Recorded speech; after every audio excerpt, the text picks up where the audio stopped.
ಸ್ನೇಹಿತರೆ ಎಲ್ಲರಿಗೂ ನಮಸ್ಕಾರ. Welcome to my YouTube channel. Hima ಮೊದಲನೇ ದಿನದ ಕೆಲಸಕ್ಕೆ ಹೊರಡಲು ಸಿದ್ಧಳಾದಳು. ತಾಯಿಗೆ ನಮಸ್ಕರಿಸಿದಳು. ತಾಯಿಯ ಕಣ್ಣುಗಳಲ್ಲಿ ನೀರು ತುಂಬಿಕೊಂಡಿತ್ತು. ಸುಖವಾಗಿರು, ಕೀರ್ತಿವಂತಳಾಗು. ಅವಳ ತುಟಿಗಳು ಒಣಗಿದವು. ಹಿಮ ತಂದೆಯ ಭಾವಚಿತ್ರಕ್ಕೆ ಕೈ ಮುಗಿದಳು. ಸುಶೀಲಾ ಹೊರಬರಲು ಯತ್ನಿಸಿದ ನಿಟ್ಟುಸಿರನ್ನು ನುಂಗಿಕೊಂಡಳು ಹಾಗೂ ತನ್ನ ತಂಗಿಗೆ ಟಾಟಾ ಎಂದು ಹೇಳಿ ತನ್ನ ಬೈಕನ್ನು ಹತ್ತಿ ಹೊರಟಳು. ಸ್ವೀಟ್ ಹೋಮ್ ತನ್ನ ಅಂದಿನ ಕೆಲಸದ ಪ್ರಾರಂಭದ ಚುರುಕುತನದೊಂದಿಗೆ ತೊಡಗಿತ್ತು. ಹಿಮ ತನ್ನ ಗಾಡಿಯನ್ನು ಬೇಸ್ಮೆಂಟಿನಲ್ಲಿ ನಿಲ್ಲಿಸಿ ಮೇಲೆ ಹೋದಳು. ಅದೊಂದು ವಿಸ್ತಾರವಾದ ಕಟ್ಟಡ. ವಿವಿಧ ವಿಭಾಗಗಳು ಗಾಜಿನ ಗೋಡೆಗಳ ಮೂಲಕ ಕಾಣಬಹುದು. ಪ್ರತಿ ವಿಭಾಗದಲ್ಲೂ 4-6 ಕೆಲಸಗಾರರು ಸೇಲ್ಸ್ ಗರ್ಲ್ ಎಂಬ ಅಭಿವೃದ್ಧಿಯೊಂದಿಗೆ ಥಿಕ್ಕಾಗಿ ಕೆಲಸ ಮಾಡುತ್ತಿದ್ದರು. ಭಾರವಾದ ಸಾಮಗ್ರಿಗಳನ್ನು ಮಾರಾಟ ಮಾಡುವ ಕೊಠಡಿಗಳಲ್ಲಿ ಗಂಡಾಳುಗಳು ಇದ್ದರೂ ಸಹ ಪ್ರತಿ ವಿಭಾಗದಲ್ಲೂ ಹಣ ಪಾವತಿ ಮಾಡಲು ವ್ಯವಸ್ಥೆ ಇತ್ತು. ಆ ಅಂದ ಚೆಂದವನ್ನು ಸ್ವಲ್ಪ ಕಾಲ ನೋಡುತ್ತಾ ಬೆರಗಾಗಿ ನಿಂತಳು Hima. Yes madam, what can I do for you? Reception ಇವಳ ಕಡೆ ತುಸು ಸಂಶಯದ ನೋಟ ಬೀರಿ ಕೇಳಿದಾಗ ಎಚ್ಚೆತ್ತ ಹಿಮ, ನಾನು ಮಿಸ್ ಹಿಮ PA ಹುದ್ದೆಗೆ ಆಯ್ಕೆಯಾಗಿ ಬಂದಿದ್ದೇನೆ. ಹಿಮಾಳ ಉತ್ತರದಿಂದ ಬೆರಗಾದ ಅವಳು ತುಸು ಅಚ್ಚರಿಯಿಂದಲೇ ಬಾಸ್ ಮೇಲೆ ಇರುತ್ತಾರೆ ಎಂದಳು.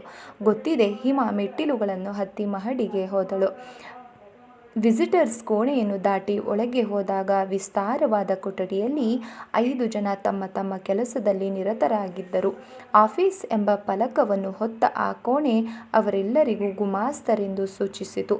ನಮಸ್ಕಾರ ಅಮ್ಮ. ಹಿಮ ತಿರುಗಿ ನೋಡಿದಳು. ಕಾಕಿ ಉಡುಗೆಯಲ್ಲಿ ಅಂದು ಬಿಗುಮಾನದಿಂದ ತಮ್ಮ ಹೆಸರುಗಳನ್ನು ಕರೆಯುತ್ತಿದ್ದ ಜವಾನ ಇಂದು ನಮ್ರತೆಯಿಂದ ನಗುತ್ತಾ ನಮಸ್ಕರಿಸುತ್ತಿದ್ದನು. ನಮಸ್ಕಾರ, ನಾನು ಬಶೀರ್, ಇಲ್ಲಿಯ P1. ಹಿಮ ಉಕ್ಕಿ ಬಂದ ನಗುವನ್ನು ತಡೆದು ಹೌದಾ ಎಂದಳು. ಸಾಬಿದ್ದಾರೆ. ಬಶೀರ್ ಬಲಗಡೆ ತಿರುಗಿ ಕೋಣೆಯೊಂದನ್ನು ಹೊಕ್ಕನು. ಸ್ವಲ್ಪ ಹೊತ್ತಿನ ನಂತರ ಬನ್ನಿ ಎಂದನು. ಹಿಮ ಅವನನ್ನು ಹಿಂಬಾಲಿಸಿದಳು. ಅವನು ಕೋಣೆಯೊಂದರ ಬಾಗಿಲನ್ನು ತೆಗೆದು ಇದೇ ನಿಮ್ಮ ರೂಮ್ ಎಂದನು. ವಿಸ್ತಾರವಾದ ಕೊಠಡಿ, 4-6 ಬೀರುಗಳು, ಅಗಲವಾದ ಮೇಜು, ಮೆತ್ತನೆಯ ಕುರ್ಚಿ, ಪಕ್ಕದಲ್ಲಿ ದೂರವಾಣಿ, ಮೂಲೆಯಲ್ಲಿ ಕಂಪ್ಯೂಟರ್ ಹಾಗೂ ಒಂದು ಟೈಪ್ ರೆಕಾರ್ಡ್. ಆ ಕೋಣೆಯೊಳಗೆ ಮತ್ತೊಂದು ಕೋಣೆ, ಅಲ್ಲೇ ಸಹ್ಯಾದ್ರಿ ಅವರ ಸಿಂಹಾಸನ. ಸಾಹೇಬರು ಒಳಗೆ ಇದ್ದಾರೆ, ಹೋಗಿ. ಬಶೀರ್ ಬಾಗಿಲನ್ನು ತೆರೆದನು. ಹಿಮ ಒಳಗೆ ಹೋದಳು. ಗುಡ್ ಮಾರ್ನಿಂಗ್ ಹಿಮ ವಂದಿಸಿದಳು. ಫೈಲನ್ನು ನೋಡುತ್ತಿದ್ದ ಸಹ್ಯಾದ್ರಿ ತಲೆ ಎತ್ತಿ ಗುಡ್ ಮಾರ್ನಿಂಗ್. ಅವರು ಕಳುಹಿಸಿದ ಪತ್ರವನ್ನು ತೆಗೆದು ಅವರ ಮುಂದೆ ಇಟ್ಟಳು. ಕುಳಿತುಕೊಳ್ಳಿ ಹಿಮ. ಕುಳಿತಳು. ಅವರು ಒಮ್ಮೆ ಪತ್ರವೊಂದನ್ನು ನೋಡಿ ಈಗಲೇ ಸೇರುವಿರಾ ಎಂದು ಕೇಳಿದರು. ಯಾವ ಕಾರಣಕ್ಕೂ 2 ವರ್ಷಗಳ ಕಾಲ ಕೆಲಸಕ್ಕೆ ರಾಜೀನಾಮೆ ಕೊಡಕೂಡ್ದು. ಅದರಂತೆ ನಿಮ್ಮ ಕೆಲಸ ನಮಗೆ ಒಪ್ಪಿಗೆ ಆಗದಿದ್ದರೆ ನಾವು 1 ತಿಂಗಳ ನೋಟಿಸ್ ಹಾಗೂ 2 ತಿಂಗಳ ಸಂಬಳದೊಂದಿಗೆ ಮನೆಗೆ ಕಳಿಸ್ತೀವಿ. ಅನಿವಾರ್ಯವಾಗಿ ರಾಜೀನಾಮೆ ಕೊಡಬೇಕಾಗಿ ಬಂದರೆ ಆಗ ನೀವು ನಮ್ಮ ಕಂಪನಿಗೆ 6 ತಿಂಗಳ ಸಂಬಳ ಕಟ್ಟಬೇಕು. ಏನು ಯೋಚನೆ ಅಂತ ವಿಶೇಷ ಸಂದರ್ಭವೇನಾದರೂ ಇದೆಯೇ ಎಂದು ಸಹ್ಯಾದ್ರಿ ಮೇಲೂ ಹಾಸ್ಯದೊಂದಿಗೆ ಕೇಳಿದಾಗ ಹಿಮ ಲೇಸಾಗಿ ನಾಚಿ ಛೆ ಹಾಗೇನಿಲ್ಲ ಎಂದಳು. ಸರಿ, ಹಾಗಾದರೆ ಆ ಬಾಂಡ್ಗೆ ಸಹಿ ಹಾಕಿ ಡ್ಯೂಟಿ ರಿಪೋರ್ಟ್ ಮಾಡಿಕೊಳ್ಳಿ. ಹಿಮ ಅದರಂತೆ ಸಹಿ ಮಾಡಿದ ಮೇಲೆ ಸಹ್ಯಾದ್ರಿ ಅವಳ ಕೆಲಸದ ನಿರ್ವಹಣೆಯ ಬಗ್ಗೆ ವಿಸ್ತಾರವಾಗಿ ವಿವರಿಸಿದರೂ ಹಿಮ ಆಸಕ್ತಿಯಿಂದ ಎಲ್ಲವನ್ನೂ ಕೇಳಿಸಿಕೊಂಡಳು. ಕೆಳಗೆ ಸೇಲ್ಸ್, ಅದರ ಬಗ್ಗೆ ನೀವು ತಲೆಕೆಡಿಸಿಕೊಳ್ಳಬೇಕಿಲ್ಲ. ಆಫೀಸ್ ಜನರ ಪರಿಚಯ ಮಾಡಿಸ್ತೀನಿ. ಅವರು ನಿಮಗೆ ಸಂಬಂಧಪಡದಿದ್ದರೂ ಸಹ ಹಿಮ ಒಮ್ಮೆ ಸೂಕ್ಷ್ಮವಾಗಿ ಅವರ ಕೋಣೆಯನ್ನು ಅವಲೋಕಿಸಿದಳು. ಅದೊಂದು ವಿಸ್ತಾರವಾದ AC ಕೋಣೆ, ಆದರೆ ತೀರಾ ಸಾಧಾರಣವಾಗಿ ಕಾಣಲು ಕಾರಣವೇನು? ಹಿಮ ಈ ಬಗ್ಗೆ ಹೆಚ್ಚು ಯೋಚಿಸಬೇಕಿರಲಿಲ್ಲ. ಮನೆಯನ್ನು ಅಂದವಾಗಿಟ್ಟುಕೊಳ್ಳುವ ಕಲೆಯನ್ನು ಅವಳು ಅರಿತಿದ್ದಳು. ಈ ಕ್ಷಣ ಇಲ್ಲಿಯ ಕೊರತೆ ಅದೇ ಎಂಬುದನ್ನು ತಟ್ಟನೆ ಗುರುತಿಸಿದಳು. ಗೋಡೆಯ ಬಣ್ಣಕ್ಕೆ ಕಿಟಕಿಯ ಪರದೆಗಳು ಹೊಂದಿಕೆಯಾಗಿರಲಿಲ್ಲ. ಅವುಗಳ ಬೆಲೆ ಉತ್ತಮವಾಗಿದ್ದರೂ ಬಟ್ಟೆಗಳ ಆಯ್ಕೆ ಉನ್ನತವಾಗಿರಲಿಲ್ಲ. ಗೋಡೆಗಳಲ್ಲಿ ನೇತು ಹಾಕಿದ ಪಟಗಳು ಕಲಾತ್ಮಕವಾಗಿರದೆ ಹಳೆಯ ಕಾಲದ ಕಳಪೆಯಂತೆ ಕಂಡವು. ನೇತು ಹಾಕಿದ್ದ ಪಟಗಳು ಮೂಲೆಯಲ್ಲಿದ್ದ ಹೊಂಡಗಳು, ಅವುಗಳಲ್ಲಿ ತುಂಬಿದ ಪ್ಲಾಸ್ಟಿಕ್ ಹೂವುಗಳು ಅಸಹ್ಯವಾಗಿ ಕಂಡವು. ಸೂರ್ಯನತ್ತ ನೋಡಿದಾಗ ಮೂಲೆ ಹಾಗೂ ಫ್ಯಾನಿನ ಮೇಲೆ ಧೂಳು ಹಾಗೂ ಜೇಡರ ಬಲೆ ಸಂಕೋಚವಿಲ್ಲದೆ ರಾಜ್ಯವಾಳಿಕೊಂಡಿರುವುದು ಗೋಚರವಾಯಿತು. ಸಹ್ಯಾದ್ರಿ ಅವರ ದೊಡ್ಡ ಮೇಜು ಫೈಲುಗಳನ್ನು ತುಂಬಿಕೊಂಡ ಬಿಸಿಸಿ ತೊಟ್ಟಿಯಾಗಿತ್ತು. ಒಟ್ಟಿನಲ್ಲಿ ಹೊಂದಾಣಿಕೆ ಇಲ್ಲದ ಅವ್ಯವಸ್ಥಿತ ಕೋಣೆ ಅದಾಗಿತ್ತು. PA ಇಲ್ಲದಿದ್ದರೆ ಬೇರ್ಯಾರೂ ಈ ಬಗ್ಗೆ ತಲೆ ಕೆಡಿಸಿಕೊಳ್ಳಬಾರದಾ? ತುಂಬ ಆಶ್ಚರ್ಯವಾಯಿತು. ಅಷ್ಟು ಹೆಸರುವಾಸಿಯಾದ ಕಂಪನಿಯ ಮಾಲೀಕರು ತುಂಬ ವಿಷಾದಕರ ಸಂಗತಿಯಾಗಿ ಅವಳಿಗೆ ತೋರಿಸುವುದಲ್ಲದೆ ವಿಸ್ಮಯದಿಂದ ಎದ್ದು ಹೊರಡಲು ಅನುವಾಗಿದ್ದ ಮಾಲೀಕರ ಕಡೆ ನೋಡಿದಳು. ಸಹ್ಯಾದ್ರಿ ನಡುವೆ ಅವರ ಮುಖದಲ್ಲಿ ತುಂಬಿಕೊಂಡಂತೆ ಭಾಸವಾಯಿತು. ಸಾಧಾರಣ ಎತ್ತರದೊಂದಿಗೆ ಸಾಧಾರಣ ಮೈಬಣ್ಣ, ಆದರೂ ಸಹ ಲಕ್ಷಣವಾದ ಮುಖ, ಗಂಭೀರ ಕಳೆ, ಕಣ್ಣುಗಳಲ್ಲಿನ ಭಾವನೆಗಳನ್ನು ಕನ್ನಡಕ ನುಂಗಿ ಹಾಕಿದ್ದರೂ ಆತ ಸೌಮ್ಯ ಸ್ವಭಾವದವರಂತೆ ಕಂಡರೂ ಸಹ ತಲೆ ಕೂದಲು ಹಾಗೂ ಮೀಸೆಗಳಲ್ಲಿ ಕಂಡ ನರೆಗೂದಲು ಅವರ ಬಗ್ಗೆ ಗೌರವವನ್ನುಂಟು ಮಾಡಿತು. ಅವರ ಉಡುಗೆ ಶಿಸ್ತಾಗಿತ್ತು, ಸ್ವಚ್ಛವಾಗಿತ್ತು, ಬೆಲೆ ಬಾಳುವಂತಹದ್ದಾಗಿತ್ತು. ಆದರೂ ಸಹ ಆಯ್ಕೆ ಉತ್ತಮವಾಗಿರಲಿಲ್ಲ. ಹೋಲಿಸಿದ ವಿಧಾನದಲ್ಲಿ ಕೊರತೆ ಇರುವಂತೆ ತೋರಿತು. ಅವರ ಗಾತ್ರ ಬಣ್ಣಗಳಿಗೆ ಅವು ಹೊಂದಿಕೆಯಾಗಲಿಲ್ಲ. ಈ ಬಗ್ಗೆ ಏನೂ ತಿಳಿಯದ ಅಮಾಯಕ ಸರಳ ವ್ಯಕ್ತಿ ಸಹ್ಯಾದ್ರಿ ಮಾತ್ರದಲ್ಲಿ ಇದನ್ನು ಊಹಿಸಿದಾಗ ಕೋಣೆಯ ಸ್ಥಿತಿಯ ಬಗ್ಗೆ ಅರ್ಥವಾಯಿತು. ತುಟಿಗಳಲ್ಲಿ ಅರಳಿತು. ಅದನ್ನು ಗಮನಿಸಿದ ಸಹ್ಯಾದ್ರಿ ಯಾಕೆ ನಗು ಬರುತ್ತಿದೆ ಎಂದು ಕೇಳಿದರು. ಈಗ ನಗುವ ಸರದಿ ಸಹ್ಯಾದ್ರಿ ಅವರದಾಗಿತ್ತು. ಅವರು ಮಾಣಿಕ್ಯಂ, ನಮಸ್ಕಾರ, ಇವರು ಟೈಪಿಸ್ಟ್ ಸುಧಾ, ಹಲೋ, ಇವರು ಲೂಯಿಸ್, ಎಲ್ಲರ ಪರಿಚಯ. ಅದರ ನಂತರ ಹಿಮಾ, ಅಲ್ಲಿಯ ಕೆಲಸ ಕಾರ್ಯಗಳ ಬಗ್ಗೆ ವಿವರಣೆ ನೀಡಲಾಯಿತು. ನಂತರ ಇಬ್ಬರು ಸಹ್ಯಾದ್ರಿ ಅವರ ಕೋಣೆಗೆ ಮರಳಿದರು. ಈ ದಿನ ಒಂದು ಲೆಟರ್ ಡಿಕ್ಟೇಷನ್ ತಗೊಂಡು ಟೈಪ್ ಮಾಡುವುದರೊಂದಿಗೆ ಕಾರ್ಯ ಪ್ರಾರಂಭವಾಗಲಿ. ಸಹ್ಯಾದ್ರಿ ಕುಳಿತರು. ಹಿಮಾ ಪುಸ್ತಕವೊಂದನ್ನು ಹಿಡಿದುಕೊಂಡಳು. ಸಹ್ಯಾದ್ರಿ ಅವರು ಹೇಳಿದ ಪತ್ರವನ್ನು ಶೀಘ್ರ ಲಿಪಿಯಲ್ಲಿ ಬರೆದುಕೊಂಡು ತನಗೆ ಮೀಸಲಾದ ಕೋಣೆಗೆ ಹೋದಳು. ಬಶೀರ್ ಅವರ ಕೋಣೆ ಹಾಗೂ ಅವಳಿಗೆ ಸೇರಿದ ವಸ್ತುಗಳ ಪರಿಚಯ ಮಾಡಿದನು. ಹಲೋ ಹಿಮಾ, ತಿರುಗಿ ನೋಡಿದಳು. ಅದೇ ಸ್ವಲ್ಪ ಹೊತ್ತಿನ ಮುಂಚೆ ಪರಿಚಯವಾದ ಮುಖ. ಅರುಣ ಹೋದ ಮೇಲೆ ತಾನಂತೂ ಇಂತಹ ಇನ್ಚಾರ್ಜ್ ತಗೋಬೇಕಾಯಿತು. ನನ್ನ ಹೊರೆಯನ್ನು ಕಡಿಮೆ ಮಾಡಿಕೊಳ್ಳಬೇಕು ಧಾರಾಳವಾಗಿ ಎಂದಳು. ತನ್ನ ವಶದಲ್ಲಿದ್ದ ಅವಳ ಹೊರೆಯನ್ನು ಅಕ್ಕರೆಯಿಂದ ಪರಿಚಯ ಮಾಡಿಸುತ್ತಾ ಅವಳಿಗೆ ಒಪ್ಪಿಸಿದಳು. ಹಿಮಾ ಅತೀವ ಆಸಕ್ತಿಯಿಂದ ಎಲ್ಲವನ್ನು ತಿಳಿದುಕೊಂಡು ಅರ್ಥವಾದದ್ದನ್ನು ಮತ್ತೆ ಮತ್ತೆ ಕೇಳಿ ಅರ್ಥ ಮಾಡಿಕೊಂಡಳು. ತನ್ನ ವಶದಲ್ಲಿ ಇರಬೇಕಾದ ಕಾಗದ ಪತ್ರಗಳನ್ನು, ವಸ್ತುಗಳನ್ನು ಪಡೆದುಕೊಂಡಳು.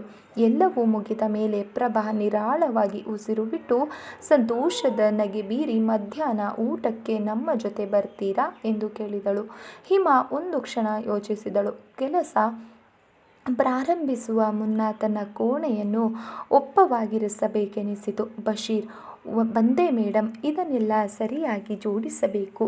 ಹೇಳಿ ಮೇಡಮ್. ಹಿಮಾ ಅವನ ಸಹಾಯದೊಂದಿಗೆ ತನ್ನ ಕೋಣೆಯ ಒಪ್ಪವಾಗಿರಿಸಿದಾಗ ತುಂಬ ತೃಪ್ತಿಯಾಯಿತು. ತುಂಬ ಚೆನ್ನಾಗಿ ಜೋಡಿಸಿದ್ದೀರಿ. ಬಶೀರನ ಶುಭಾಶಯಗಳು. ಈ ಹುಡುಗಿ ಎಷ್ಟು ಚೂಟಿ. ಬಶೀರ್ ಅವಳನ್ನು ಆಶ್ಚರ್ಯದಿಂದ ನೋಡಿದನು. ಅದರೊಂದಿಗೆ ಅವಳ ಸ್ನೇಹಪೂರಿತ ಮುಗ್ಧ ನಗೆ ಅವನೊಡನೆ ಹೊಸ ಉತ್ಸಾಹವನ್ನು ತುಂಬಿಸಿದಂತಾಗ ಅವಳ ಸಂತೋಷ ಅವನನ್ನು ಅಂಟಿದಂತಾಗಿ ಅವನು ಮೃದುವಾಗಿ, ಮೊದಲು ಈ ಲೆಟರ್ನ ಟೈಪ್ ಮಾಡ್ತೀನಿ. ಹಿಮಾ ಯಂತ್ರದ ಮುಂದೆ ಕುಳಿತಳು. ಅವಳ ಕಣ್ಣುಗಳು ಸಹ್ಯಾದ್ರಿ ಬರೆಸಿದ ಹಾಳೆಯ ಮೇಲೆ ಓಡಾಡಿದಂತೆ ಬೆರಳುಗಳು ಅವುಗಳನ್ನು ಯಂತ್ರದ ಮೂಲಕ ಮತ್ತೊಂದು ಹಾಳೆಗೆ ವರ್ಗಾಯಿಸಿದವು. ಹಿಮಾ ಟೈಪ್ ಮಾಡಿದ ಪತ್ರವನ್ನು ಹಿಡಿದು ಸಹ್ಯಾದ್ರಿ ಅವರ ಕೋಣೆಗೆ ನಡೆದನು.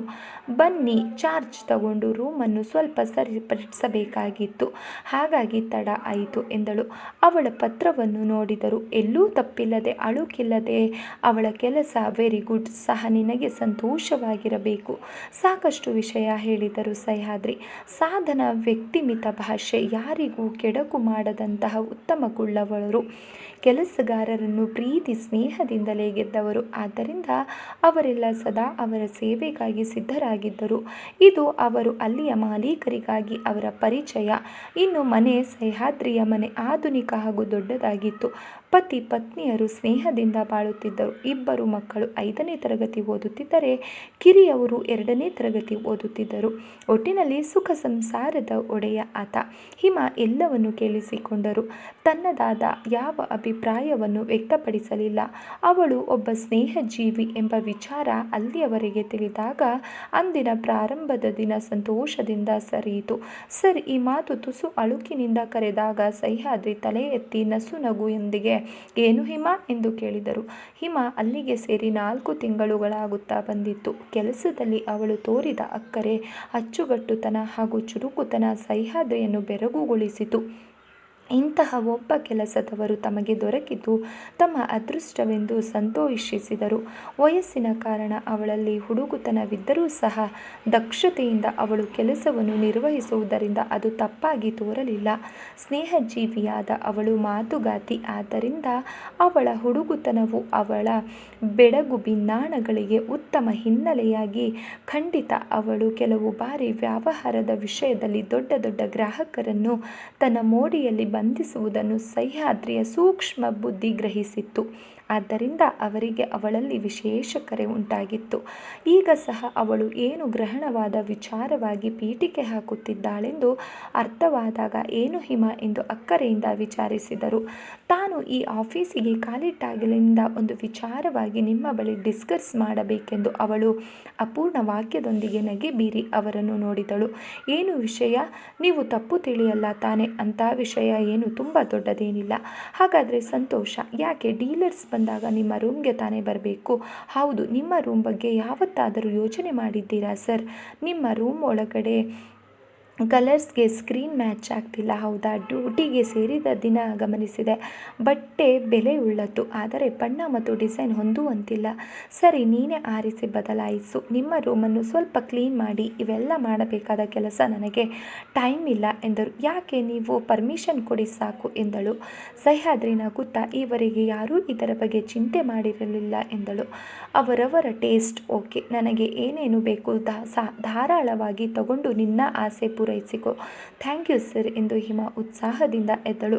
ತರಬೇಕಾದ ಸಾಮಾನುಗಳನ್ನೆಲ್ಲ ಪಟ್ಟಿ ಮಾಡಿ ತಯಾರಿಸಿದಳು. ಮರುದಿನ ಸಹ್ಯಾದ್ರಿ ಅವರು, ಹಿಮ, ಒಂದು ವಾರ ನಾನು ಕಲ್ಕತ್ತಾಗೆ ಹೋಗಬೇಕಿದೆ. ಅದರಿಂದ ಅವರು ಇದ್ದಾಗ ಇವರ ರೂಮು ಸರಿಪಡಿಸುವುದು ಸಾಧ್ಯವಾಗಿರಲಿಲ್ಲ. ಇದು ಹಿಮಾಳಿಗೆ ಉತ್ತಮ ಅವಕಾಶ ಎನಿಸಿತು. ಈಗ ಅವರು ಹೋಗುವುದು ಅವಳ ಕೆಲಸಕ್ಕೆ ಅಡೆತಡೆ ಇಲ್ಲದಂತಾಗಿತ್ತು. ಸ್ನೇಹಿತರೆ, ಈ ಒಂದು ಕಾದಂಬರಿ ತಮಗೆ ಇಷ್ಟ ಆಗಿದ್ರೆ ದಯವಿಟ್ಟು ಲೈಕ್ ಮಾಡಿ, ಸಬ್ಸ್ಕ್ರೈಬ್ ಮಾಡಿ, ಸಪೋರ್ಟ್ ಮಾಡಿ, ಆದಷ್ಟು ಶೇರ್ ಮಾಡಿ ಫ್ರೆಂಡ್ಸ್.